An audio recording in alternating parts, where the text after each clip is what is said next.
Borsa ko'chani nashani hidi keladi deyishadi. Juda ham ko'p xarid qilishyapti. Hozir biznikilar ham o'rgandi, o'zini kapitalini diversifikatsiya qilyapti. Doimiy yashash uchun 10 yillik Gold ID kartasi beradi. Binodagi butun bir servislardan foydalanasiz tekinga. Bu yerda o'zimizning kompaniyamiz bor, alhamdulillah. Даже Koreyada yashab ishlayotgan o'zbeklarimiz ham hozir Dubayga investitsiya kiritib qo'yyapti. Asosan Amerika va Angliya metodikasidan foydalanishadi. $1300, $100 soliq, 1400. iPhone olsa ham soliq bor. Dubayda soliq yo'q. Safety, ya'ni xavfsizlik juda ham yuqori o'rinda. O'shani hozir sabab qilib green cardni to'xtatdi. Eng asosiy sabab Dubaydagi tinchlik, xavfsizlik deb bilaman. Hujjatingiz yo'qmi, bormi, unga ham qaramaydi. Sizni olib deport qilishadi. Deportatsiya. Nyu-Yorkdan ham kuniga 4-5 ta otishma bo'ladi.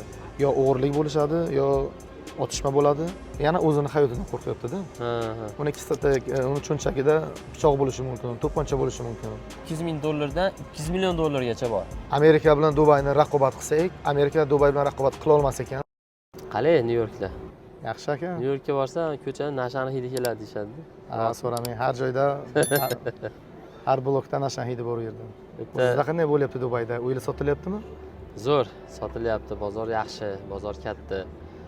Asosiy xaridorlar har doimgidek Hindiston, undan keyin Buyuk Britaniya, keyin hozir Esenga bo'lib qolgan umumiy. O'zimiz o'zbeklar ham ko'rdim, juda ham ko'p uy xarid qilishyapti. Bu uy xarid qilishdan nima bularga foydasi bor, nima afzalliklari bor? Shuni bir tushuntirib o'tasizmi? Asosiy foyda bular o'sha pulini, qo'shimcha pulini bu yoqqa kiritib qo'yishi. Ya'ni hozir biznikilar ham o'rgandi, o'zini kapitalini diversifikatsiya qilyapti. Nafaqat bitta joyda ushlab turibdi, balki misol uchun Dubayga o'xshagan yoki boshqa sohalarga ham pulni kirgizyapti, diversifikatsiya qilib ushlab turibdi. Shuni hisobidan foydasi bor. Ertaga misol uchun passiv doxod olib keladi yoki narx oshishi bor yoki qachondir pul kerak bo'lsa, bu yerda sotib turib foydalansa bo'ladi. Aka, mana Dubayda uy olsangiz, property tax degan narsa bormi Dubayda? Dubayda mana Katlovondan uy olayotganingizda bir martalik 4% Dubay departamentiga to'lov bor. Uy umumiy summasidan kelib chiqib, misol uchun $500,000 bo'lsa, bir martalik 4% uy общий narxidan chiqadi. Undan boshqa hech qanaqa to'lov yo'q. Uyni olib bo'lganingizdan keyin qanaqa to'lovlar bor kelajakda? Uy tayyor bo'lsa, faqat kvart plata bor, service charge deymiz. Faqat kvart plata, undan boshqa hech qanaqa siz rasxodingiz yo'q. Ya'ni soliqlar yo'q. Mulk solig'i degan narsa yo'q. Shuni ochiqroq qilib aytib o'ting aka, necha pul bilan necha pulning o'rtasida oylik rasxodi bo'ladi va u uyni masalan $500,000 ga uy olsa, necha pulga uni arendaga qo'ya oladi? Xo'p, qarang. Mana shuni 550 ming deylik. $550,000 da olsangiz, ko'p plyuslari bor. Birinchi narsa, bu yerda sizga doimiy yashash uchun 10 yillik Gold ID kartasi beradi. Gold ID karta bilan siz bu yoqda bank hisob raqami ochishingiz mumkin, o'zingiz biznesingizni boshlashingiz mumkin va butun oilangizga ham, ota-onangizga ham, farzandlaringizga ham Gold viza qilib berishingiz bo'ladi ularga ham doimiy yashashga. Ikkinchi tarafi rasxodlari qanaqa bo'ladi? Masalan, uy olgandan keyin kvartira tayyor bo'lsa, rasxodingiz faqat kvart plata, service charge bo'ladi. Undan keyin o'zingiz yashaysiz, misol uchun gaz, svetga to'lashingiz mumkin. Kvart platada ichida sizda o'sha binodagi butun bir servislardan foydalanasiz. Tekinga basseyn bo'ladimi yoki trenajyorniy zal, fitness sentrlar, detskiy plashatkalar, butun bir o'sha proyektdagi bor hamma qulaylikdan foydalanasiz. Bu servis charge o'rtacha bir aytaylik 2 xonali kvartira bo'lsa, yiliga где-то $3,000 atrofida chiqishi mumkin maksimum. Xo'p, mana biz ko'ryapmiz, Dubaydan rassroshkaga uy olish iloji bor. Boshlang'ich 20-30% to'lab, qolganini 5 yilga, 6 yilga rassroshkaga olishyapti. Mana shu rassroshka vaqtida ustiga qanaqadir foiz qo'shib berishadimi mijozlar? Yo'q. Rassroshka foizsiz hisoblanadi. Zastroshka misol uchun boshida narxni siz bilan 550 ming dogovor qildimi, aytaylik 4 yil yoki 5 yil yoki 6 yil rassroshkasi bo'lsa ham o'sha muddat ichida faqat o'sha summani to'laysiz. $1 yoki oshiqcha summa to'lanmaydi. Zo'r, juda ham zo'r. Qulayliklari ko'p ekan Dubayni. Bekzod aka, mana hozir ko'ryapmiz, ko'p davlatlarda mana yangi qurilishlar bo'lyapti. Va shu qurilishlar bo'lgani bilan ko'p qurilish kompaniyalari bankrot ham bo'lyapti. Masalan, sizdan uy olishdi, 20% ni to'lab $500,000 ga uy olishdi. 2 yil rassroshka, 2 yil davomida quriladi deb quriluvchi kompaniya so'z berdi. Va nimadir bo'lib qolib, 1 yildan keyin quriluvchi kompaniya yopilib ketdi. Ilaji u narsani qurib bera olmadi sizga. Xo'sh, savol shundan iboratki, mijoz nimaga ishonib shu uyni olsa bo'ladi? Kim bu narsalarga javob beradi? kelajakda mana shu quruvchini Bankrot bo'lib quruvchisi qolmaslik. bankrot bo'lib qolmasligi uchun shunday. Zo'r, tushunarli. Birinchi narsa Bobur aka, bu yerda escrow sistemasi bor. Bu juda ham muhim. Har bir investor so'rash kerak bo'lgan savolni berdingiz hozir. To'lovni qilayotganingizda застройщикdan so'rashingiz kerak, escrow account bormi yoki yo'qmi. Escrow account bo'lsa, уже xudo xolasa xavfsiz hisoblanadi, chunki escrow accountdagi pullar davlatning hisobiga o'tadi. Bu bir bo'lsa, ikkinchisi biz bu yoqdagi Dubaydagi mana hozir 1,5 mingdan ortiq qurilish kompaniyasi bo'lsa, biz top 10 talik bilan ishlaymiz. Chunki bu yerda nafaqat mijozi pul yo'qotishi, balki o'zimizning reputatsiyamiz ham turadi. O'shaning uchun iloji boricha reputatsiyasi bor, sinovdan o'tgan застройщикlarni mijozlarga taklif qilamiz. Ular xudo xolasa aytgan muddatda topshirib beradi. Zo'r. Bekzod aka, xaridorlarimiz uyni bizlardan olsa ham, застройщикni o'zidan olsa ham o'sha narxga olishadi. O'sha narx. Nima uchun xaridorlarimiz bizlardan uyni olishlari kerak? Shuni tushuntiryapsizmi? Juda ham zo'r savol berdingiz. Mana qarang. O'zingizdan bitta misol qilib keltiramiz. O'tgan yili kelganingizda esingizda bo'lsa, Bingati kompaniyasida bitta xodim bilan gaplashgan edik va o'sha orqali ishlaganmiz-da. Biz orada turganmiz. O'sha xodim hozir Bingatida yo'q. Boshqa joyga chiqib ketgan. Bu eng katta sabab deb hisoblayman, chunki bu yerdagi xodimlar alishib turadi. Bir xilgisi ishdan chiqib haydalib ketib qoladi, bir xilgisi boshqa ishga o'tib ketib qoladi. Biz bo'lsa doimiy mijoz bilan boshidan oxirigacha turadigan odamlarmiz. To'lov masalalarida ham, hujjat masalalarida ham, uy tayyor bo'lgan vaqtda misol uchun periprodaj yoki ijara qo'ymoqchi bo'lsa ham biz doimiy turamiz. Bu yoqda o'zimizning kompaniyamiz bor, alhamdulillah. Ular bilan har doim birga saprovajdat qilib turamiz. O'shaning uchun bizdan olish kerak deb bilamiz. Bekzod aka, Dubayda yiliga necha foizga uy narxlari oshishi mumkin? Dubayda o'rtacha 10% yillik o'sish. O'zi qaysi millatlar ko'proq Dubayga investitsiya, qanaqa odamlar ko'proq investitsiya qiladi? O'zi har doim Dubay asosiy bozorida sotib oluvchilar bu Hindiston bilan Buyuk Britaniya bo'lib kelgan. 2022-yilda ba'zi sabablarga ko'ra Rossiya birinchi o'ringa chiqqan edi.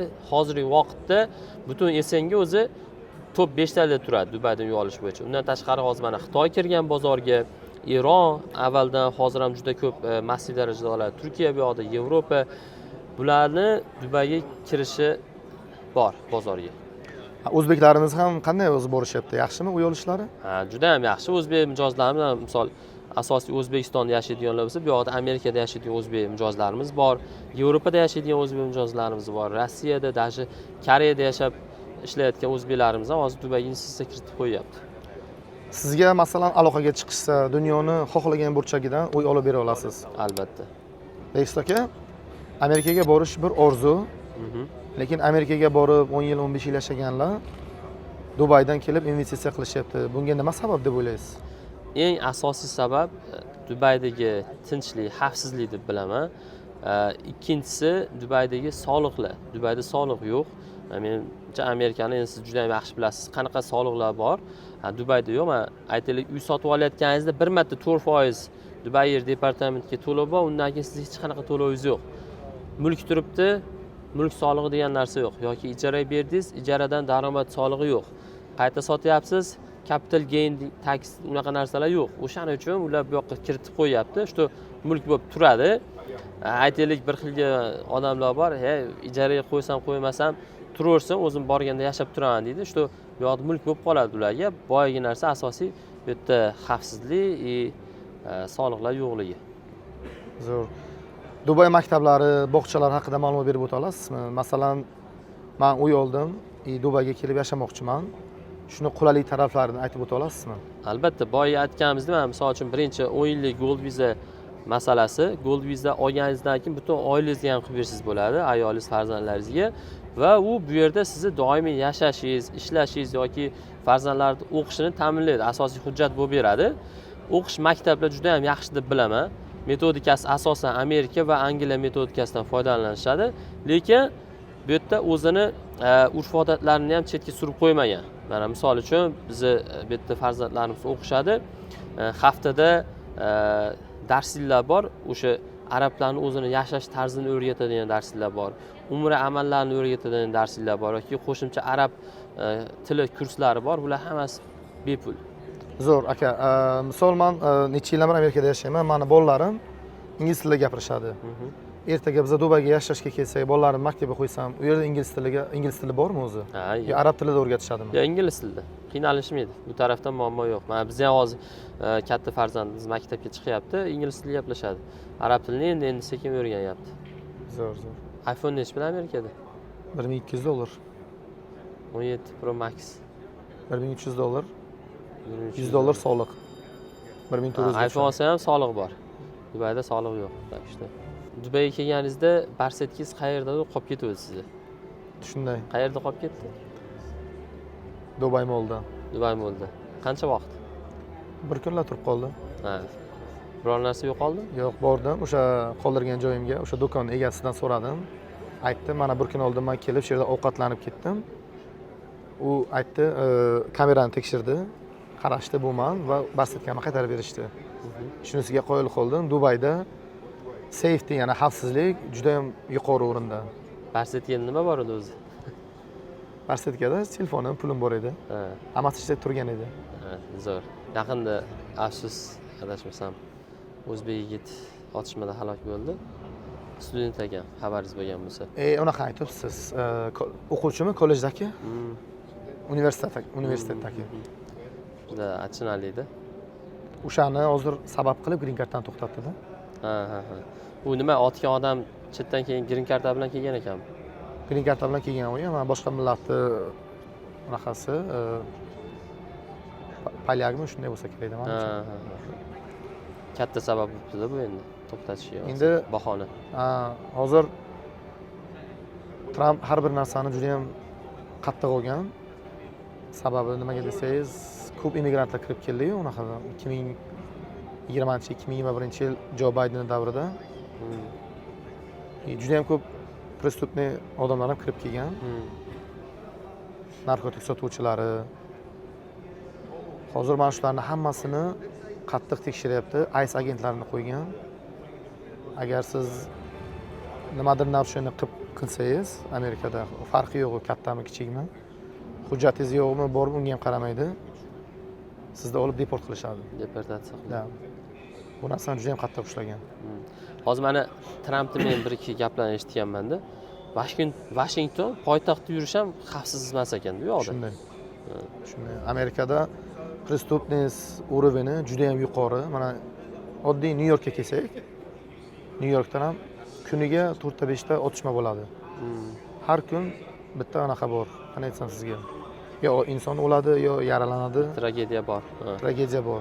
Lekin mana Dubayni qarasangiz, hozirgacha sheyxlar bemalol yuradi. Men hayron qolaman. Mollarda, targov sentrda, restoranlarga borishadi, abidga ujingada. Eng qizig'i qarasangiz, yonidagi qo'riqchilari ham shu tani oq arab kandurada yuradida, ular qanaqa qilib himoya qiladi ham deb ikkilanib qolasizda. Hayron qolasiz. Ya shunday, menga Dubay ham yo'qgan tarafi shu, Bekis aka. Juda ham xavfsiz. Birovga qo'liga, puliga, cho'ntagiga qaramaydi. Shu taraflar juda ham yo'qdi. Nyu-Yorkda kissangizdan $100 chiqarishga qo'rqasiz. Bu juda ham danger, xavfsiz emas. Sababi agar sizni kissangizda pul borligini kimdir bilsa, u yerda 90% odamda, o'zini xalqida to'pponchasi bo'ladi. Harakat qilib, kissasida yo pichog'i, halol narujasi bo'ladi. Harakat qilib o'sha pulni sizdan oladi. Kerak bo'lsa o'sha arzimagan $100 pul uchun odam o'ldirishyapti. Mana shu taraflari katta minus. Shunaqa rayonlari bor. U yerda qora tanli odamlar yashashadi. Amerikada tug'ilib o'sgan. U rayonlar juda ham xavfli. Soat 8 dan keyin uylarga yaqinlashib bo'lmaydi. Ha, yo'q. Biz yashaydigan rayonlar, oqlar yashaydigan normal rayonlarda yashaymiz, lekin o'sha yerda ham 2 kunning birida bitta jinoyat sodir qilishadi. Yo o'g'irlik bo'lishadi, yo otishma bo'ladi. Bekis aka, men sizga hozir bir voqeani aytib beraman. Men Dubayga kelishimdan bir hafta oldin bizning restoranimiz kechqurun ishlaydi. 2 kishi kirib kelyapti, soat 12 bilan 1 ning o'rtasida kechqurun. Bittasi kelib povurimizga zakaz qilgandek qilib uni chalg'itishni boshladi. Va oradan 2 daqiqa ham o'tmay uni sheriga kelib tip box bo'ladi-yu. Shu klientlar tashlaydigan chevi puli. O shuni olib chiqib ketyapti o'zi. Ha, qo'y. Gapirmasdan, orqasiga ham qaramadi. Sheforim man kameradan kirib ko'rdim, to'xtatishga harakat qilyapti, lekin yana o'zini hayotidan qo'rqyapti-da. Ha, ha. Uni uni cho'nchagida pichoq bo'lishi mumkin, to'pponcha bo'lishi mumkin. Keyin men aytdim, "Ha, indamay qo'yibsan, yaxshi qilibsan" dedim. Uni ichida qancha ham pul bo'ladi? Ha. Endi 15-20 dollar pul uchun dedim, Shunga joningni aytaman. xatarga qo'ymay Ha. to'g'ri ish qilding. Hattoki mana aytmoqchi bo'lganimki, mana bizlar New Yorkning eng safe rayonida yashaymiz.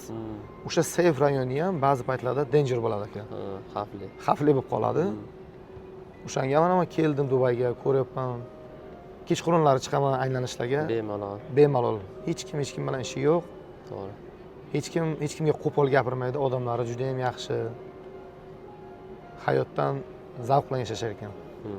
Bitta anaqa Dubayda ahamiyat bersangiz, mana misol uchun restoranga borasizmi yoki qo'pol-qo'pol aytganda shu tarbiya sentrlarida hojatxonaga kirib qarasangiz, tozalab yurgan odamlar ham yuzda tabassum bilan-da, qandaydir xursand lekin o'zi misol uchun qanchadir kam oylik olishi mumkin, lekin uni shu qoniqtiradi-da, yashayotgan hayotdan mamnun. Demoqchiman, bu yerda negativ odamni topish qiyin. Hamma shu kulib anaqa balki bordir, bir qandaydir qiyinchilik bordir, lekin ish masalasiga kelganda hammasi sizga kulib muomala qiladi-da. Shu gapingizga yana bitta qo'shimcha qilib o'taman. Kecha men Dubai Mallga bordim. Shu siz aytgandek hojatxonasiga kirdim. Aka, men bu narsani ko'rib, qanday aytsam, hayron qoldim. Men bu narsani dunyoning ko'p davlatlarida bo'lganman, Yevropada bo'lganman, Amerikada yashayman. Hech qayerda ko'rmaganman. Har bitta odamni kirib chiqqandan keyin uni orqasidan bir kishi kirib, hamma joyini tozalab, sanitariya qilib, keyin ikkinchi odam kiryapti. Qarang. Men shu tozaligiga qoyil qoldim. Juda ham zo'r. Zo'r, tozalik juda ham yuqori darajada. Ustozimizni videolarida kecha kun ko'rib qoldim. Biznesda asosiy ikkita narsa bo'lishi kerak ekanda. Biznes qilganda ham u biznesni narxi oshishi kerak, ham u sizga doxod berishi kerak. Bunga misol qilib, shu ko'chmas mulkda misol qilib keltirdi. Ko'chmas mulkda ham narx oshishi bor, ham sizga passiv doxod keltirib turadi. Bu ham bir biznesda tur ekan. Bekzod aka, Dubayda uy olgandan keyin to'lov masalalari qanday bo'ladi? Zo'r savol. Har xil to'lov usullari bor. Birinchisi bank transfer, ikkinchisi misol uchun USDT bo'lishi mumkin, kripto orqali. Uchinchisi naqd pul bo'lishi mumkin. To'rtinchisi yoki agar o'zi rezident bo'lsa, chek yozib berish mumkin bank hisob raqamida. Endi asosiy ba'zi savol, ko'pchilik Amerikada yashaydiganlar odatda ikki xil usuldan foydalanadi: bank transfer yoki naqd pul. Naqd puldagilar siz menimcha Albatta. ekspert bo'lsangiz kerak, u yoqda yashaysiz. Albatta, agar bank transfer bo'lsa, unga ham yordam qilamiz. U через bank qilinadi, uni qiyin joyi yo'q. O'zlarining shotlaridan Dubaydagi quruvchining shotiga o'tadi, to'g'rimi? Agar Amerikadagi yurtdoshlarimizda bo'lib qoladimi, bankda puli yo'q, qo'lida naqd puli bor, unga ham yordam qilsak bo'ladi. Bizga aloqaga chiqishsa, mana siz bilan hamkorlikda nasib bo'lsa, shu uylarni olib berishga yordam qilamiz. Yo'li bor, xudo xolisa. Zo'r, nasib. Zo'r. Bekzod aka, Dubayda juda ham quruvchi kompaniyalar ko'p. Bingatidan mijozlarimizga uy olib berishni qanaqa qulayliklari va narxlar bu yerda qanaqa? Hozir Bingati kompaniyasi o'zi eng Dubaydagi tez qurilish qiladigan kompaniya hisoblanadi. Hozirgacha 80 dan ortiq proyektlar topshirgan. O'zi biz boyagi top 10 talik застройщик bilan ishlaymiz. Bingatida narxlar 200 ming dollardan 200 million dollargacha bor. Ya'ni Bingatida dunyoda yagona bo'lgan Bugatti kabi proyektlar ham bor.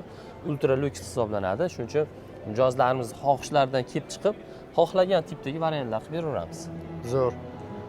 Shularning narx-navosi bilan bir tanishtirasizmi? Qanaqa proyektlar hozirgi kunda qurilyapti? Kimlar oladi bu uylarni? Albatta. Uncha borib olamiz. Narxlar Bingatida bo'layotganimizda 200 mingdan уже 200 million dollargacha boradi. Mana Spalni rayon, Al-Jaddafda proyektlar 300 ming dollardan boshlanadi, studio kvartiralar. Bu yoqda yana Spalni rayon, bizda JVC. Bu yerda ham narxlar 200 mingdan, ba'zida yangi proyekt bo'lsa 190 ming dollardan ham chiqib qoladi. Bu yoq endi kvartiraning razmeriga qarab, misol uchun 2 bedroomlar bo'lsa 450 ming atrofida bo'ladi. Studiolar bo'layotganimizda 200 mingdan. Bu yoqda endi downtown, Business Bay, Boli premium rayon hisoblangani uchun bu yerda startoviy narxlar hozirgi vaqtda misol uchun mana bu yoqda Sky Blade proyekti sotuvga chiqqan 460 ming dollardan boshlanadi narx. Bu yoqqa keyin penthouselarga qaraydigan bo'lsak, уже 2 million dollargacha borishi mumkin. Yana bizda Bengattida dunyoda yagona bo'lgan Bugatti rezidensiyasi bor. Bu yerda narxlar уже 200 million dollargacha borishi mumkin. Boyagi futbolistlar Neymar misol uchun 50 million dirhamga uy olgan, где-то 13 million dollar bo'ladi. Shunaqa proyektlar bor Bengattida. Bekzod aka, mana shu 200 ming, 300 ming dollardan boshlanadi deyapsiz. Bir xonali, ikki xonali uylar. Nimaga Dubayda qancha balanddan bo'lsa, narxi shuncha ko'tarilib ketadi? Bir xil uy bo'lsa ham. Asosiy sabab bu yerda vidga qaraladi. Chunki qancha yuqori bo'lsa, shuncha shahar yaxshiroq ko'rinadi, vid chiroyli bo'ladi. Ijaraga berayotganda ham narx qimmatroq bo'ladi vidga qarab. O'shaning uchun baland uylar qimmat bo'ladi. Zo'r. Bo'lmasam mijozlarimiz qancha balanddan olsa, shuncha dohodimiz protsenti ko'proq bo'ladi, to'g'rimi? Bekzod aka, mana bu yerda ko'ryapmiz plyajlar, o'zini xususiy basseynlari bilan uylar. Bunaqa sharoitlarni faqat bu maketdami yo bular haqiqatan qilib berishadimi shu narsani? Ya bular haqiqatan bo'ladi. Mana misol uchun terrasada o'zini shaxsiy basseynlari yoki bu yoqda udobstvolar, детский площадка bo'ladimi, stadionlar yoki boyagi plyajlar kabi sun'iy basseynlar bo'ladi. O'sha o'zini haqiqiy qumlar bilan plyaj biriga bir qilib qurib beradi. Hammasini qilib beradi, hammasi bo'ladi. Yo'q. Hozir Dubayda oldingidek faqat kichkina basseyn, детский площадка, fitness emasda bir 20 yoki 30-40 ga yaqin qulayliklar bor. Hamma udobstvo bor. Spa deysizmi yoki boyagi jakuzzimi, kattalar basseyni, yosh bolalar basseyni, fitness zallar, kinoteatr, hamma udobstvolar bo'ladi. Aka, men Amerikada bo'lganim uchun Amerikada har bir uy olgan odamni, insonni, ayniqsa Nyu-Yorkda o'rinli bir nuqtasi bor, ya'niki parkovka masalasi. Nyu-Yorkning 50% uylari parkovkasi uyda hisobiga kirmaydi. Parkovka berilmaydi. Yo'q, 50% где-то siz parkovkaga отдельно pul to'lov qilib olasiz. Dubayda mana shu narsa qanday edi? Dubayda har bitta xonadonda o'zining parkovkasi bo'ladi. Bu qonun bilan yozib qo'yilgan. Misol uchun bedroomlarda agar razmer 140 kvadratdan yuqori bo'lsa, ikkita berishi majburiy.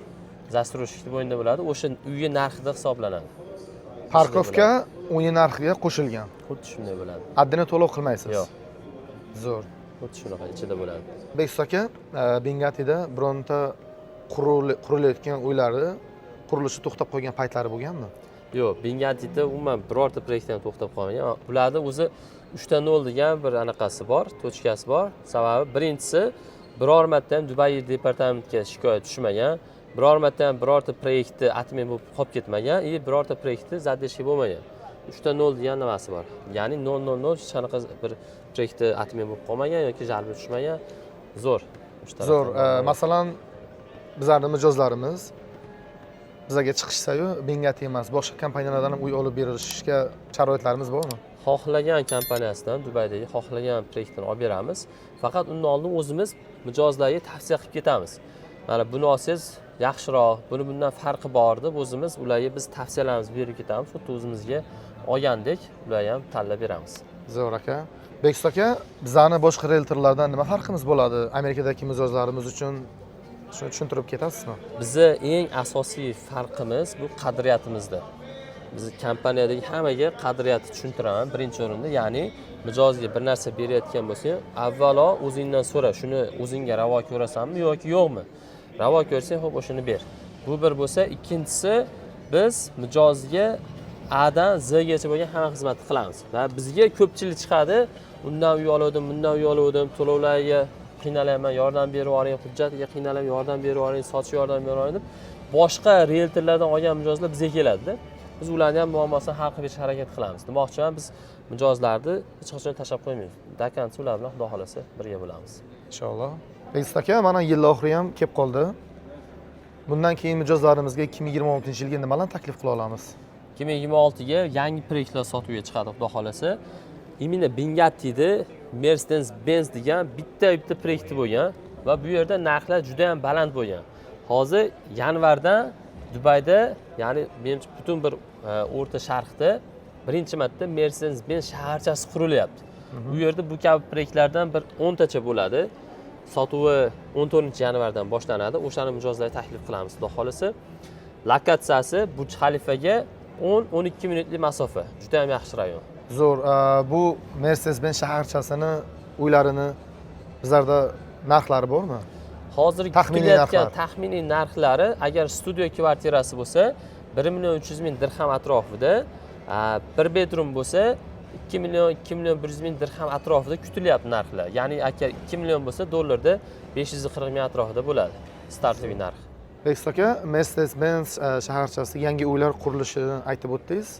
Bundagi to'lov planlari qanday bo'ladi va bu uyni olgandan keyin o'sish, ya'ni uyda o'sish narxlari qanday bo'ladi?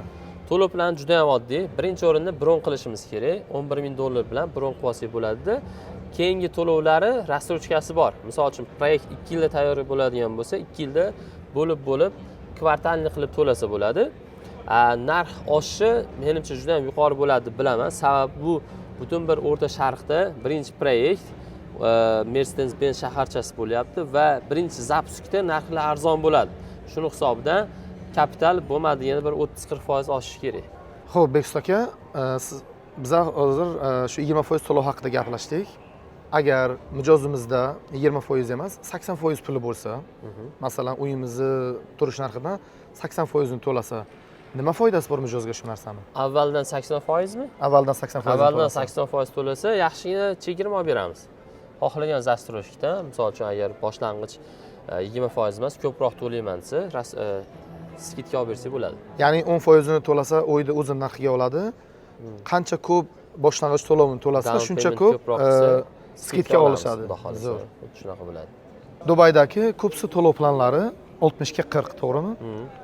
Masalan, mijozimiz 60% ni to'ladi-yu, uy qurib bitgandan keyin 40% ni to'lolmay qoldi. Nima qilsa bo'ladi shunda? Bu vaqtda 3 ta variant bor odatda mijozda. Birinchisi перепродажа qilishimiz mumkin yoki agar endi puli bo'lib qolsa to'lov, bo'lmasa 3-chi variant ipoteka qilishimiz mumkin. Bu 40% ni to'lamasdan ham uyni sotsa iloji bormi? Ha, albatta. O'zi ko'p застройщикlar 30% to'lovdan keyin перепродажаga ruxsat beradi. Ba'zi misol Emar, Shoba kabi quruvchi kompaniyalar 40-50% to'lovdan keyin перепродажаga ruxsat beradi. Zo'r, ajoyib qulayliklari bor ekan. Albatta. Bekzod aka, boya Gold Visa haqida gaplashdik aka. Misol uchun, mana shu Gold Visani boshlanishidan oxirigacha bo'lgan proses qancha davom etadi? Bu narsa o'zi osonmi yo? Juda oson. Dubayda hamma narsa onlayn bo'lib ketganda, shu darajada oson bo'lib ketgan, lekin mijozni o'zi, ya'ni o'sha Gold Visa oluvchi shu yerda bo'lishi kerak. Bir hafta shu yerda bo'lib tursa, xudo xolasa hamma protsedurani qilib beramiz. Juda ham tez bitadi. Bir martalik davlat to'lovi bor Gold Visa olayotganda 11.700 dirham. Protsedura shunaqaki, doktor ko'rikdan o'tadi, ko'krak qafasi rentgen qiladi, qon topshiradi, atpechatga bo'ldi, bir haftada xullas ish bitadi. Zo'r, bu proses juda ham tez ekan. Bunaqa narsani men birinchi marta eshityapman. Agar Amerikada yoki boshqa davlatlarda menimcha bu ishlarni qilsangiz, kamida 5 oydan 6 oygacha vaqt oladi. Ha, yo'q. Bizlarda oddiy mana green karta agar ga apply qilsangiz, YouTube green kartaga apply qildingiz, yutdingiz, Amerikaga keldingiz. Va green kartani o'zi olish srogi Amerikaga kelganingizdan keyin 5 oydan 6 oygacha vaqt ketadi. Uyingizga pochta orqali yuborishadi. Ko'paygan, uzoq ekan bularda. Dubayda hamma narsa tez. Bir hafta juda ham tez. Qulay, zo'r ekan. Bekzod aka, siz boya aytganingizdek Mercedes-Benz uylari 400 ming, 500 ming, 1 million dollar, 2 million dollar haqida gapirdingiz. Misol uchun hammaning ham budjeti u narsaga to'g'ri kelmaydi. Masalan, mijozimiz bizga qo'ng'iroq qilib 200 ming dollarga budjeti bo'lsa, biz unga uy olib bera olamizmi? Taklif qilib bera olamizmi? Albatta olib bera olamiz. Har xil rayonda narxlar har xil bo'ladi. Mijozni holatidan kelib chiqib biz variant qilib berishimiz mumkin. Misol uchun 200 ming dollar puli bo'lsa, o'zimiz yashaydigan spalniy rayonlardan variant qilib beramiz. U yerda narx o'sishi ham yaxshi, ijarachi ham har doim bo'ladi. Bekzod aka, hozirgacha ba'zilar o'ylaydiki, Dubaydagi uylar 99 yilgacha muddati bor deb o'ylaydi. 99 yilgacha bo'lgan muddatni ba'zilar tushunmasligi mumkin, tushuntirib o'tsangiz. Dubayda hozirgi vaqtda mulklar butun umrga sizniki bo'lib qoladi. 99 yil degan narsa yo'q. Undan tashqari, ya'ni misol uchun mulkni xohlaysiz soting, xohlang farzandlaringizga qoldiring, o'zingizni xohishingiz. Bitta ikkita shunaqa proyektlar chiqib qolishi mumkin, 79 yil yoki 99 yil deb, bu narsani biz sotmaymiz. Bu 79-99 yil deganingizning ma'nosi shuki, uyni olgan odam 79-99 yildan keyin davlatga qaytarib berish kerak bo'lgan oldinlari. va bu narsa hozirda yo'q. Yo'q. Har bir mijozimiz uyni olishdan oldin shu narsaga katta e'tibor berish kerak, to'g'rimi? Albatta, hujjatga qarash kerak. Hujjatda freehold yoki leasehold. Freehold bo'lsa o'sha butun umrga mulk degani, leasehold bo'lsa u qancha tur muddatga xuddi ijara kabi berilayotgan Bu bo'ladi. narsalarni albatta bizlar mijozlarga tushuntirib o'tamiz, to'g'rimi? Albatta. Mana biz Amerikada kvartira olasizmi yoki villa hovli olasizmi, u narsani farqi yo'q. Siz yer solig'i to'lashga majbursiz. Hatto kvartira bo'lsa ham. Hatto kvartira bo'lsa ham. Shu narsa Dubayda bormi? Yo'q, Dubayda bunaqa narsa yo'q. Uchastka uy bo'ladimi, kvartira, dom bo'ladimi? Faqat boy servis charj bor xolos, kvart plata bor xolos. Zo'r, juda ham ko'p qulayliklari bor ekan. Men o'ylayman, kelajakda bizlardan uy olgan mijozlarimiz juda ham xursand bo'lishadi. Albatta, xudo xolasa. Amerika bilan Dubayni raqobat qilsak, Amerika Dubay bilan raqobat qila olmas ekan. Men bu narsaga 100% ishonchim komil bo'ldi. Amerika bilan Dubayni agar solishtirsak, farqlari juda ham katta ekan. Men o'zim ko'zim bilan ko'rdim, mana kelib. Birinchi farqi yer solig'i yo'q. Ikkinchi farqi siz uy olsangiz, unga qo'shimcha to'lov qilmaysiz. Uyning narxi qancha bo'lsa, rastroshkaga olasizmi? Farqi yo'q, bir xil o'sha summani to'laysiz. Bir marta boyaga 4% Dubay yer departamenti to'lov bor xolos. To'g'ri, bu Amerikada bo'lgan vatandoshlarimiz uchun juda ham katta qulaylik. Ular ancha pulni ekonom qilishadi. Mana shu qo'shimcha to'lovlarga to'lashmaydi. To'g'ri. Va men ishonamanki, bizlar kelajakda amerikalik vatandoshlarimizga juda ham ko'p uylar sotamiz. Xudo xolasa. Bobur aka, bitta juda ham nozik masala borda. Amerikada bir ikki tanishlar aytganda, Toshkentga yoki Dubayga ko'chib ketgan, Amerikada yashayotgan joyda shuni tashlab chiqib ketganda, "Nima bunaqa qildingiz?" desam, "Chunki o'g'lim kelyapti" deydi. O'g'lim, "Dada, o'g'il bolam, qiz bolam" deb savol berdi, deyapti. Maktabdan kelib shu savolni berganda, keyin akamiz vashi jinni bo'lib qo'yganda, "Nima deyapsan? O'g'il bolasan" desa, ustozim aytdi, "Men xohlagan nimani genderni tanlashim mumkin ekan. Bir vaqt o'zida ham o'g'il bola, ham qiz bola bo'lishim mumkin ekan." degandan keyin o'sha hammasi yig'ishtirib qaytib ketganda. To'g'ri aka, Amerikada mana imенно bizlarning o'zbeklarimizni eng og'irlik nuqtasi degan bo'ladi bu narsa. Bizni qadriyatga to'g'ri kelmaydigan narsalar bor. Shunday. Bola ulg'aygan sari maktabda bu narsani ongiga sindirishadi. İşte sen o'g'il bola bo'lsang ham bo'ladi, qiz bola bo'lsang ham bo'ladi. Bu deganiki endi gender tengligi. Bu narsaga biz 100% qarshimiz. Bu narsani biz yaxshi deb bilmaymiz. O'zbeklarimizni Amerikadagi eng katta xavotiri ham shu. Yana bilishimcha, gapingizni oldim, pasportda gender yozilmas ekan Amerikada. Qo'yinglar. To'g'ri. Keyin hozirda mana o'zbeklarimizni ko'psi bizlar New Yorkda musulmon maktablari ochilgan. Harakat qilib bolalarimizni o'sha musulmon maktablarida o'qityapmiz. U yerda bunaqa narsa yo'q.